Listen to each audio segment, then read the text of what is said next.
11 রবিউস সানি, সারা পৃথিবীর উজ্জ্বলতম নক্ষত্র,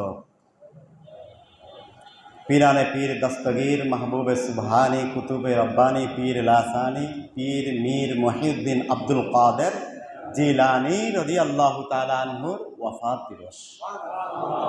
তিনি এমন এক উঁচু মাপের ওলি ছিলেন যাকে সমস্ত ইলম দেওয়া হয়েছে আল্লাহর পক্ষ থেকে, দয়া করে আতাই ইলম। সুবহানাল্লাহ, বড় করে বলি সুবহানাল্লাহ।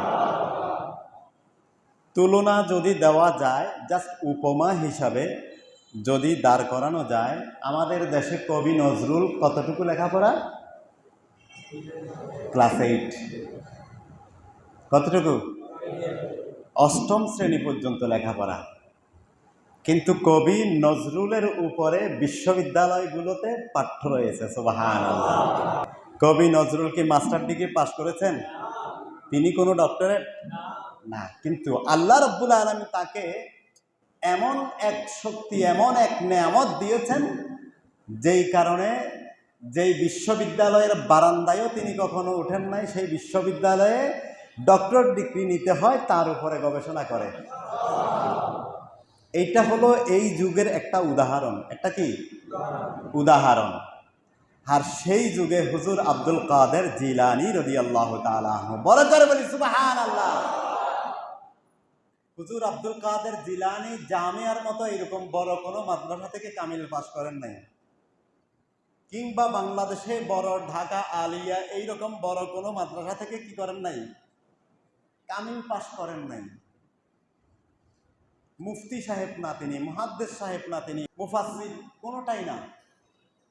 কিন্তু এমন এক ব্যক্তিত্ব আল্লাহ রাব্বুল আলামিন দয়া করে তাকে বানিয়েছেন, তিনি মাদ্রাসায় নিজামিয়াতে যতটুকু পড়েছেন অতটুকুতে সারা দুনিয়াবাসীর জন্য প্রতি মুহূর্ত তিনি ফতোয়া লিখতেন। সুবহানাল্লাহ।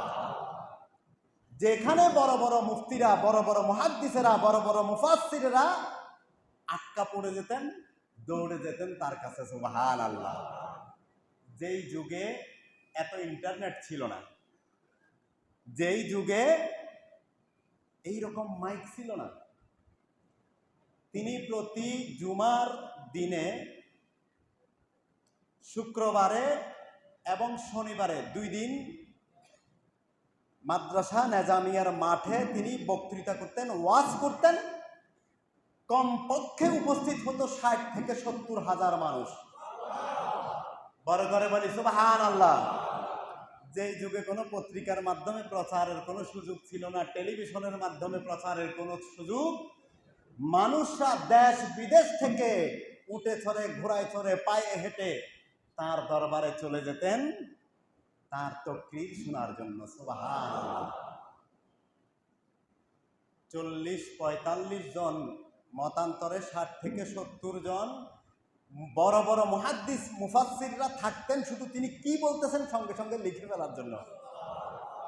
সুতরাং সেই যুগে কোন শক্তি বলে তিনি 70,000 মানুষের জমায়েত হয়ে যেত তার ওয়াজ শোনার জন্য। বলি আল্লাহু আকবার। তার মানে তিনি আল্লাহর হয়ে গেছেন, আল্লাহ তার হয়ে গেছে। সুবহানাল্লাহ।